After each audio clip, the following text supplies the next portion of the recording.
السلام علیکم ورحمۃ اللہ وبرکاتہ۔ اعوذ باللہ من الشیطان الرجیم۔ بسم اللہ الرحمن الرحیم۔ ان اللہ يحب الذین يقاتلون في سبيله صفا كأنهم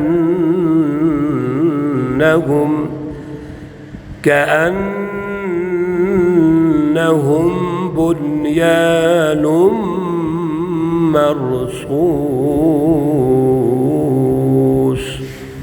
صدق اللہ العلی العظیم۔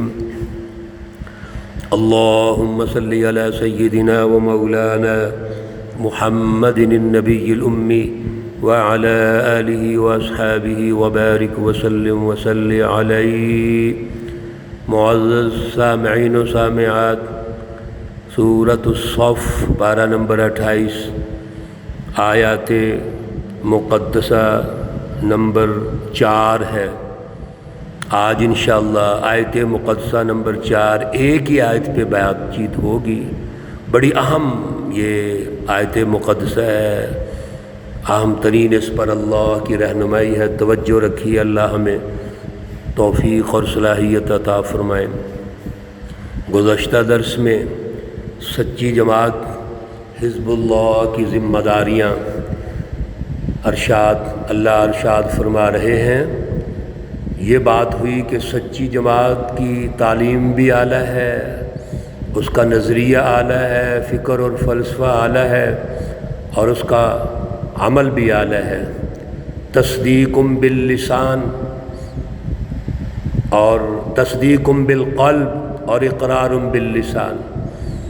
اقرار باللسان، زبان سے جس کا اقرار اور اظہار اور ابلاغ، وہ بھی اس سچی تعلیم اور سچے نظریے کے مطابق۔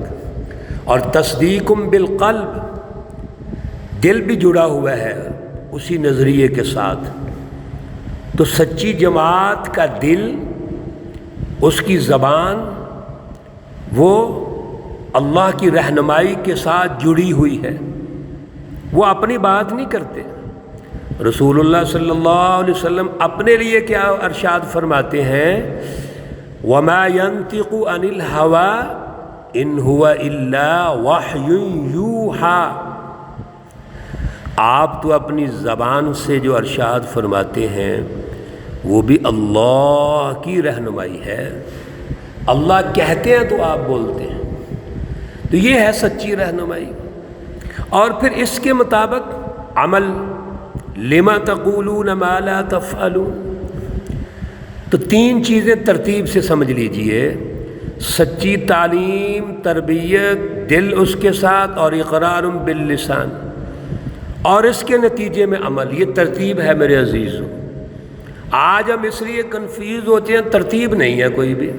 پہلی بات ہے سچی تعلیم ہی کوئی نہیں، جھوٹی تعلیم، جھوٹی تربیت، جھوٹی فلسفی، جھوٹے نظریات کے پیچھے ہم چلتے ہیں، اور پھر کہتے ہیں جی قول و فعل میں تضاد نہیں ہونا چاہیے۔ کیسے نہیں ہوگا جب تعلیم ہی درست نہیں ہے، تربیت درست نہیں ہے، سسٹم ظلم کا ہے، منافقت کا ہے، کفر اور شرک کا ہے، تو کس طرح ایک پیج پہ ہو جائیں گے آپ؟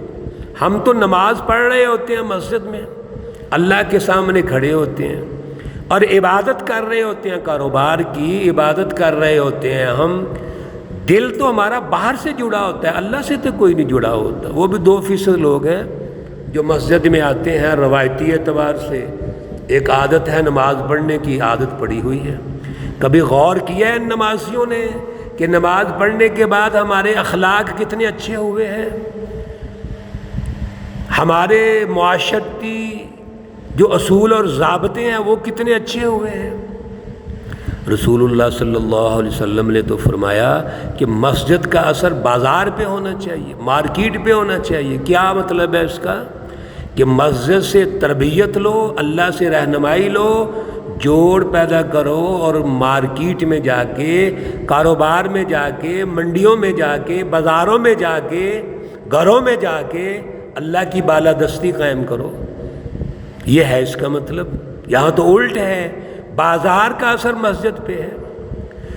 میرے عزیزو، لما تقولون ما لا تفعلون، اور اللہ نے فرما دیا یہ بات تو مجھے بہت بری لگتی ہے، بیزاری ہے اللہ کی اس سے کہ دعوے کچھ اور ہیں، عمل کچھ اور ہے۔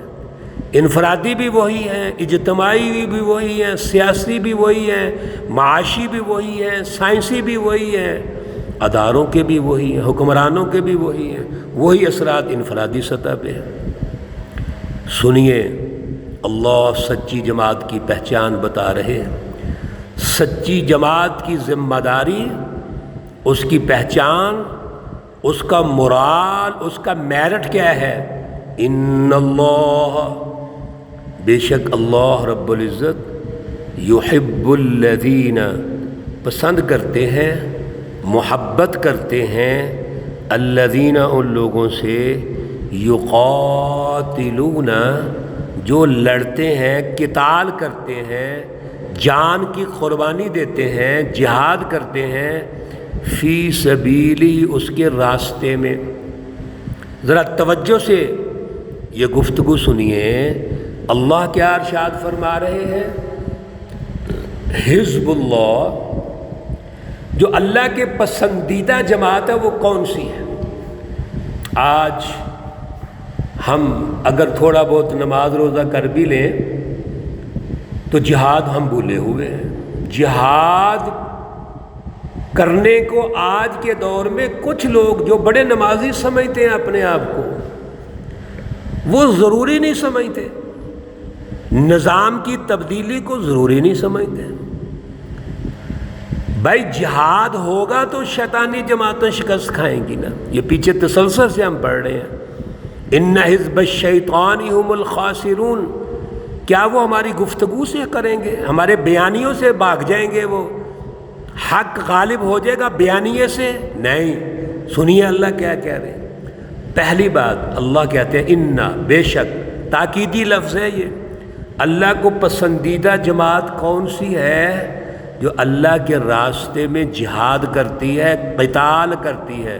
یقاتلون کا معنی ہے قتال کرنا۔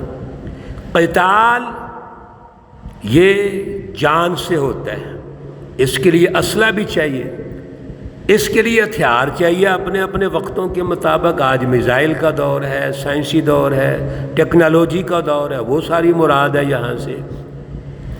وہ جماعت جو اللہ کے راستے میں جہاد کرتی ہے، قتال کرتی ہے، تو قتال کس کے ساتھ کرنا ہے؟ قتال یا جنگ تو دونوں طرف سے ہوتی ہے نا، ایک فرد تو جنگ نہیں کر سکتا۔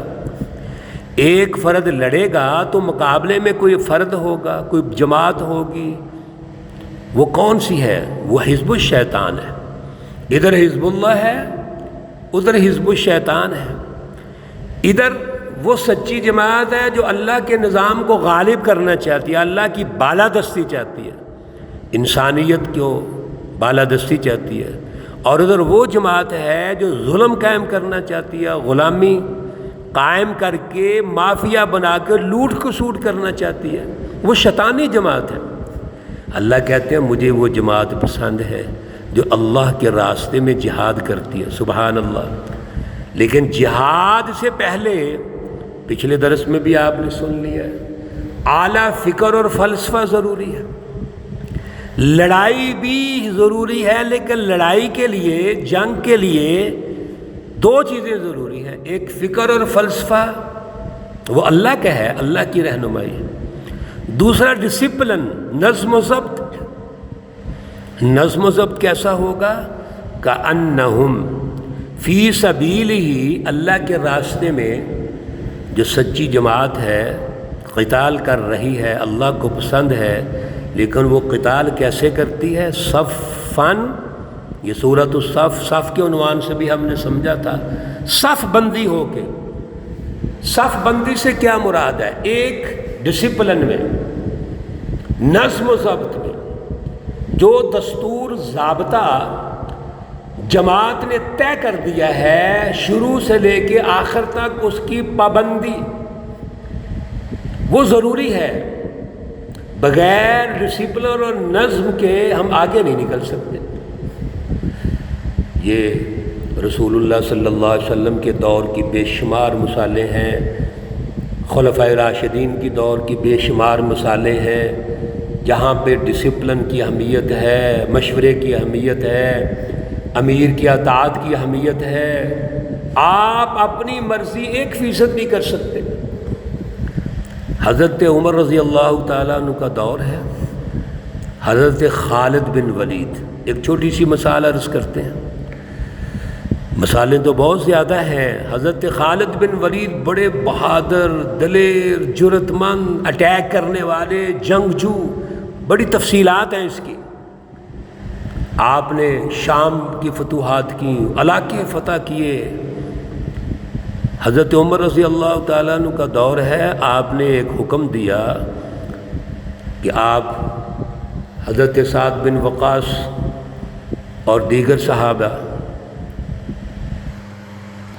حضرت ابو عبیدہ بن الجراح رضی اللہ تعالیٰ عنہ کی قیادت میں حضرت سعد بن ابی وقاص اور دوسرے عمراء ایک جگہ پہ جمع نہ ہو جائیں تو اس وقت تک آگے حملہ نہیں کرنا۔